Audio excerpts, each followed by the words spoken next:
Direktorat Tindak Pidana Ekonomi Khusus, Ditipideksus, Bareskrim Polri mengungkap modus pembobolan rekening dorman di salah satu kantor cabang BNI di Jawa Barat. Uang senilai 204 miliar rupiah dipindahkan ke sejumlah rekening penampung hanya dalam waktu 17 menit. Dirtipideksus Bareskrim Polri Brigjen Pol Helvi Assegaf menyatakan, para pelaku memindahkan dana tersebut secara in absentia ke 5 rekening penampung melalui 42 kali transaksi dalam waktu 17 menit. Kasus ini diduga terjadi pada 20 Juni 2025 dan berhasil diungkap Subdit 2 Perbankan Ditipideksus Bareskrim Polri. Helvi mengatakan, sejak awal Juni 2025, sindikat pembobol bank yang mengaku sebagai Satgas Perampasan Aset sempat bertemu dengan Kepala Cabang Pembantu BNI di Jawa Barat untuk merencanakan pemindahan dana pada rekening dorman.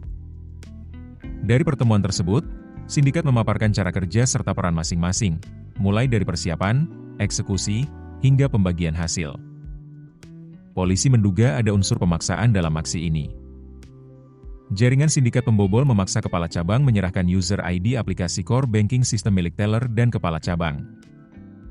Jika tidak mau menuruti permintaannya, mereka mengancam keselamatan kepala cabang bank beserta seluruh keluarganya.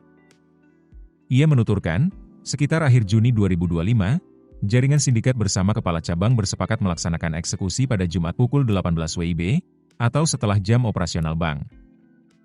Waktu tersebut dipilih lantaran dinilai sebagai celah untuk menghindari sistem deteksi bank. Eksekusi lantas dilakukan oleh seorang mantan teller yang berperan sebagai eksekutor.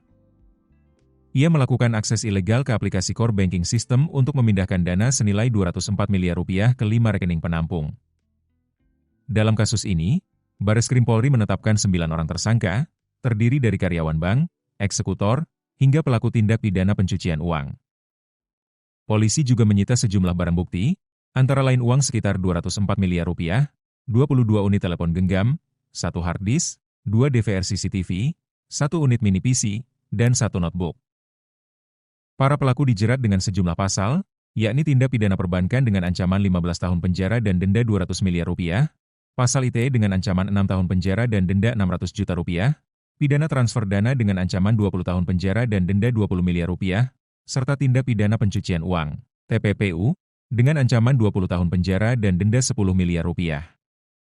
Download aplikasi Kontan sekarang di App Store atau Play Store.